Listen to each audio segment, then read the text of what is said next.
नमस्ते, सत श्री अकाल, प्रणाम, वनकम। Welcome back to our channel नन भाभी स्टडी व्लॉग।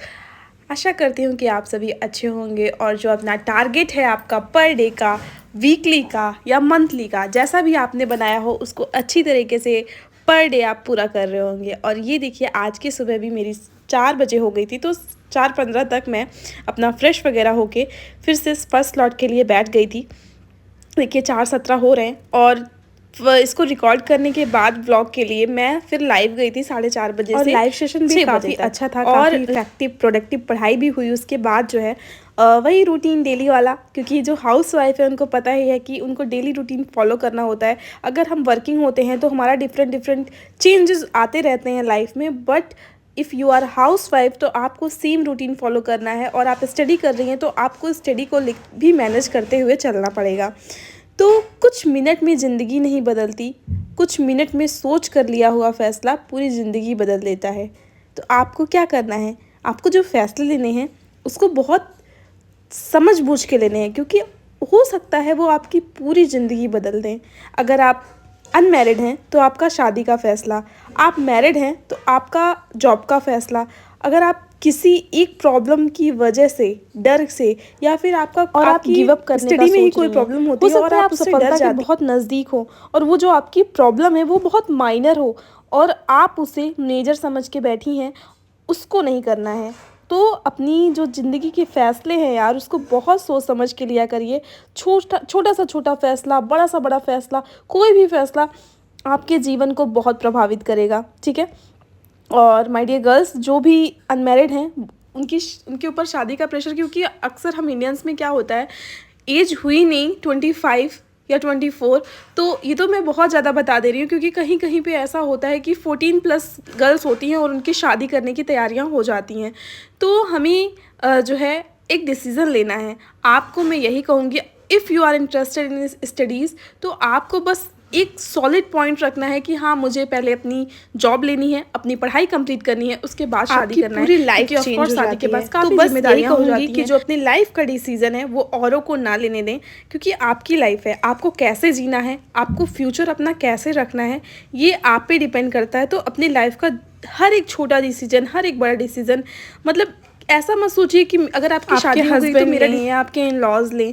तो बस यही कहूँगी कि अभी आप इंडिपेंडेंट नहीं हैं, पर इतना तो आप इंडिपेंडेंट हैं ही कि अपने फ़ैसले खुद ले सकते हैं, क्योंकि आपने पॉलिटी में पढ़ा ही होगा कि ये सारे हमारे अधिकार हैं, मौलिक अधिकार में काउंट होते हमें हैं कि बोलने की हमें स्वतंत्रता है, धार्मिक आंदोलन करने की स्वतंत्रता है, इधर उधर आने जाने की स्वतंत्रता है। तो हम क्यों ना उसका यूज़ करें। अगर आप पढ़े लिखे हैं तो मैं यही कहती हूँ, अपना जो अधिकार है उन सब का यूज़ करना चाहिए, क्योंकि उससे एक आपके शिक्षित होने का पता चलता है। तो अब हम आते हैं अपने टॉपिक पे, जो आपको आपने इस टाइटल वीडियो देख पे के टच किया और आप कुछ जानना चाहते हैं। हो सकता है आपके साथ ये प्रॉब्लम होती हो, तो फर्स्टली वेलकम। अगर आप नए हैं तो इस चैनल को सब्सक्राइब ज़रूर कर दीजिएगा, क्योंकि इस चैनल पे आपको काफ़ी सारा मोटिवेशन और ऐसे जो टिप्स अपनी लाइफ में यूज़ किया है वो आप सबसे हम शेयर करेंगे। तो आते हैं difference between slow and learner and fast learner. अक्सर आपने स्कूल में देखा होगा कि जो टॉपर्स होते हैं तो उनको फास्ट लर्नर की कैटेगरी में डाल दिया जाता है, और जिनका मॉडरेट रेंज आता है मार्क्स का तो उनको मीडियम स्टूडेंट बोलते हैं। और जो फेल हो जाते हैं या फिर जिनके मार्क्स बहुत ख़राब होते हैं, नियर अबाउट फेलियर मार्क्स रहते हैं, तो उनको हम एकदम बेकार स्टूडेंट में काउंट करते हैं। तो क्या ऐसा होता है, जो फेलियर स्टूडेंट होते हैं क्या वो पढ़ते हैं, कोशिश करते हैं पढ़ने की, और फिर भी फेलियर वाले स्टूडेंट्स से, या फिर जो मॉडरेट स्टूडेंट होते हैं उनसे हमें टॉपर अगर बनना है कोई भी एग्ज़ाम को क्वालिफाई करने के लिए, कुछ टिप्स और ट्रिक्स आपके साथ शेयर करने जा रही हूँ जो आपकी स्टडी को काफ़ी इफ़ेक्टिव बनाएगा। तो अब हम बात करते हैं रिवीजन की। रिवीजन आपने बहुत लोगों का सुना होगा, बहुत लोग की वीडियोस देखे होंगे, और बहुत लोग आसपास में कहते भी सुना होगा, यार अगर पढ़ रहे हो रिवीजन नहीं किया तो उसका मतलब ज़ीरो है। जी हाँ, ऐसा सच में है। अगर आप पढ़ते हैं और रिवीजन नहीं करते, आप टॉपर स्टूडेंट को देखते हैं, वो भी आपके साथ उतना ही क्लास में पढ़ता है, बट वो घर पे जाके उस चीज़ को रिवाइज करता है। और जो हम लोग वीकली रिवीजन का प्लान करते हैं वो मेरे अकॉर्डिंग वो गलत है। तो मैं जो टाइम बताऊंगी रिवीजन का सही टाइम क्या होता है। तो टाइम, अगर आप सोने से पहले रिवीजन करते हैं तो जो चीज़ आप पढ़ के सोए रहते हैं वही चीज़ें आपके दिमाग में कैप्चर रहती हैं, तो वही चीज़ें चलती रहती हैं। और जब आप सुबह उठते हैं, सेकंड टाइम है कि आप सुबह उठने के बाद जब अपनी पढ़ाई बुक्स के साथ बैठते हैं, तो फर्स्टली उन चीज़ों को रिवीजन करें जो आपने प्रीवियस डे में पढ़ा हो। इससे क्या होगा, आपको वो चीज़ें 100% फॉर लॉन्ग टाइम के लिए याद रहेंगी। क्योंकि अक्सर हम जब कोई स्टडी करते हैं, कोई टॉपिक को पढ़ते हैं, तो वो चीज़ हमें ऐसा लगता है कि 100% हमारे दिमाग में छप गया है and I am ready for exam. But after 1 days और 2 डेज़ वो केवल हमारे दिमाग में 30% बच जाता है। तो उससे क्या होता है, अगर हम तुरंत का तुरंत और उस टॉपिक को रात में सोते समय और सुबह उठ के रिवीजन कर लेते हैं, तो डेफिनेटली वो आपके दिमाग में एक जगह बना लेगा और वो लॉन्ग टाइम के लिए, आपके एग्ज़ाम के लिए वो हमेशा के लिए प्रिपेयर हो जाएगा।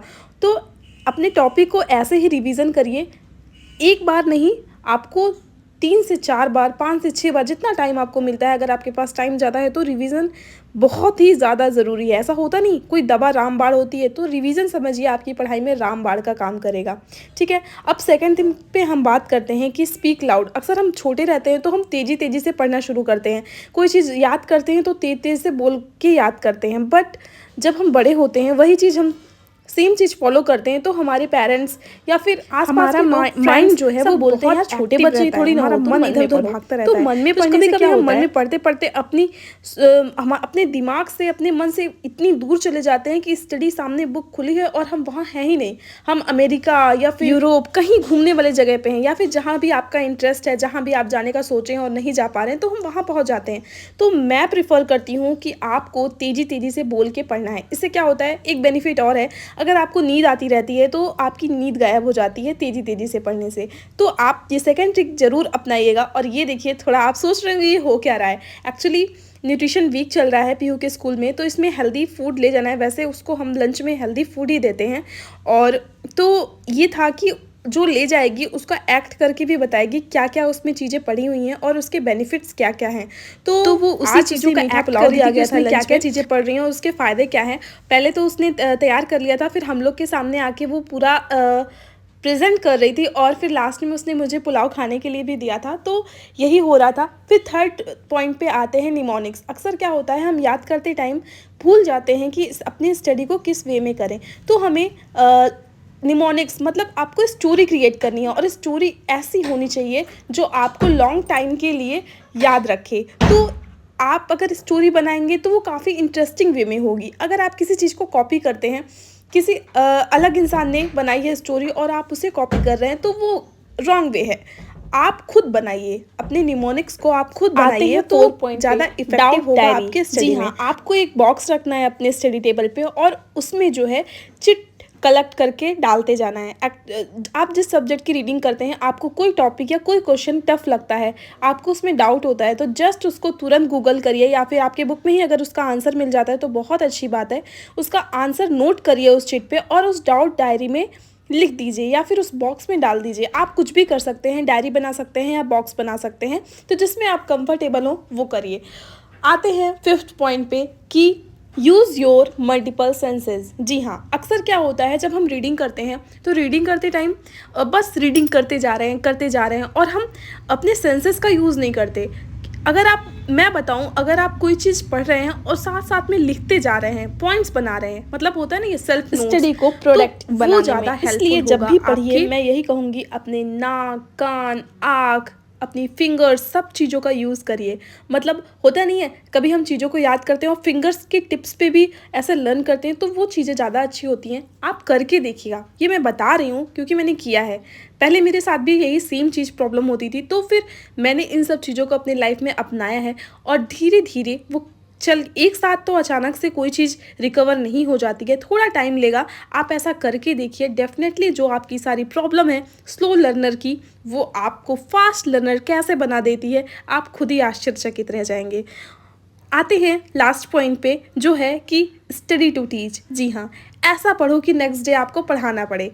टीचर की तरह पढ़िए कि आप कोई चीज़ पढ़ रहे हैं तो आपको उतना अच्छे से, इतना डीप में जाके उसको पढ़ना है कि नेक्स्ट डे आपको किसी क्लास में जाके 100 बच्चों के सामने पढ़ाना है। तो इससे क्या होगा, आपका जो टॉपिक है उसमें से कोई भी पॉइंट मिस नहीं होगा, क्योंकि आपको 100 बच्चे के सामने वो चीज़ रिप्रेजेंट करना है। तो आप हर एक पॉइंट, हर एक क्वेश्चन, हर एक इमेज को एकदम ध्यान जब से भी आप अच्छे से समझते हैं किसी चीज को, लास्ट जिसमें में मैपिंग मैपिंग वगैरह है, तो ये मैं ऐड कर रही हूँ उसको, मैप को अपने रफली बनाइए। हो सकता है आपको अच्छे से नहीं बन पा रहा हो तो ज़रूरी नहीं है, पर आप बनाइए, कोशिश करिए, धीरे धीरे बन जाएगा। तो ड्रॉ करना बहुत ज़्यादा ज़रूरी है स्टडी में। Thank you. आपको वीडियो कैसा लगा, अच्छा लगा हो तो please like share and subscribe करना मत भूलिएगा। Bye bye, take care.